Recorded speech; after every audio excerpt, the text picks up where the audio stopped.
Welcome back from spring break to a brand spanking new episode of Greenhorn Live. We have yet another great trio of our best stories, beginning from an analysis on phone usage to an informational story on community service, and to round it all out, a heartfelt story on unified basketball. Phones have plagued our schools for over 20 years, distracting students left and right and up and down. Here we can see what students and staff make of this issue. Right now, it's about 3 hours. My daily average is 4 hours and 44 minutes. This week, I have around 8. Is it like 2 to 3 hours a day? Yeah, sometimes, some days it'll be more than others. You know, if I have less to do, I'll have more time on my phone. So yeah, I think my screen time's quite a bit. If I'm really trying to work on school, I'll work on school. I don't think my phone actually affects that. So the current policy is that cell phones are supposed to be turned off at all times except for during passing periods and lunchtime. There is a uniform policy for classrooms. However, we understand that there are times when cell phone use is needed to do a lesson or to do some other activity within the classroom. So we do allow teacher discretion around cell phone use.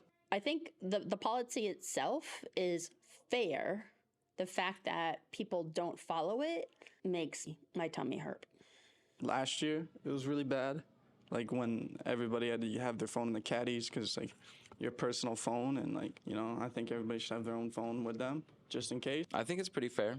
I follow it. I don't really use the caddy. I mean, I don't think anyone usually uses it anymore. I feel like students should keep their phones in a caddy in every single classroom. I don't feel like they are necessary to any learning, especially what I'm doing.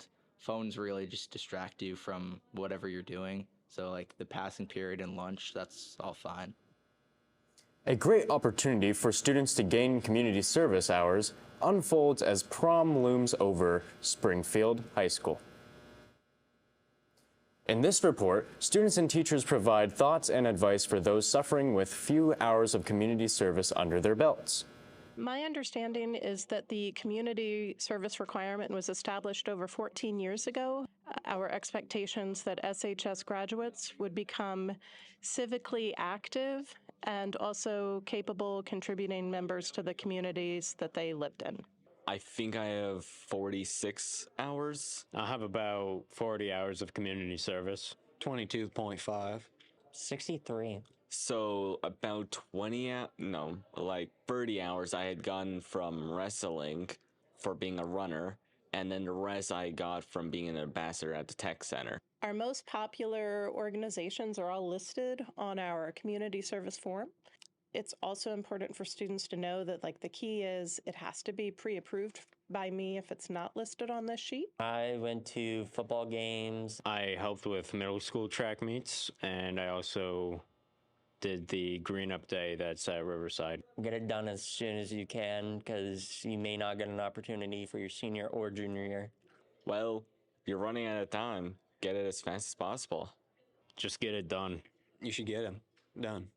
So this year's senior class needs 20 hours of community service to graduate. Students graduating with the class of 2025 need 30 hours to graduate, and all other students are expected to earn 40 hours to graduate.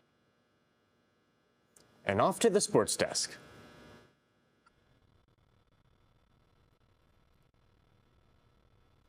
First introduced to Springfield High School in 2016, Unified Basketball has been an underrated yet populated sport over the years.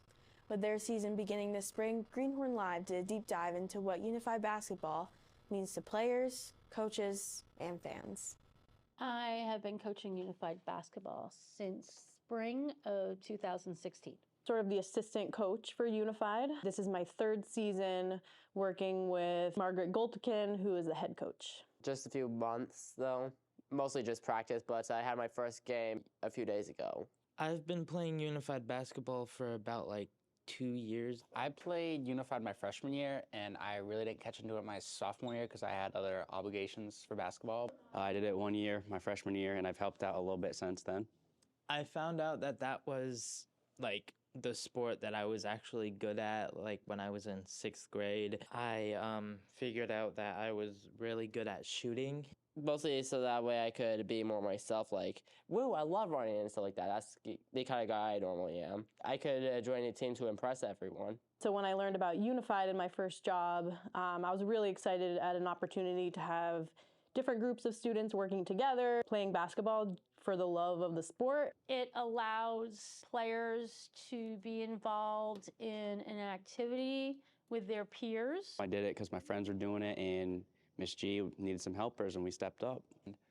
I mean, the energy is great. It's fun watching the kids have a fun time playing. I think it's not about winning or losing. It's about a good time for the kids. It's about name on the front of the jersey, come together as a team. Everyone should go to the Unified Games. We should have Unified Games during the day so all the students could come.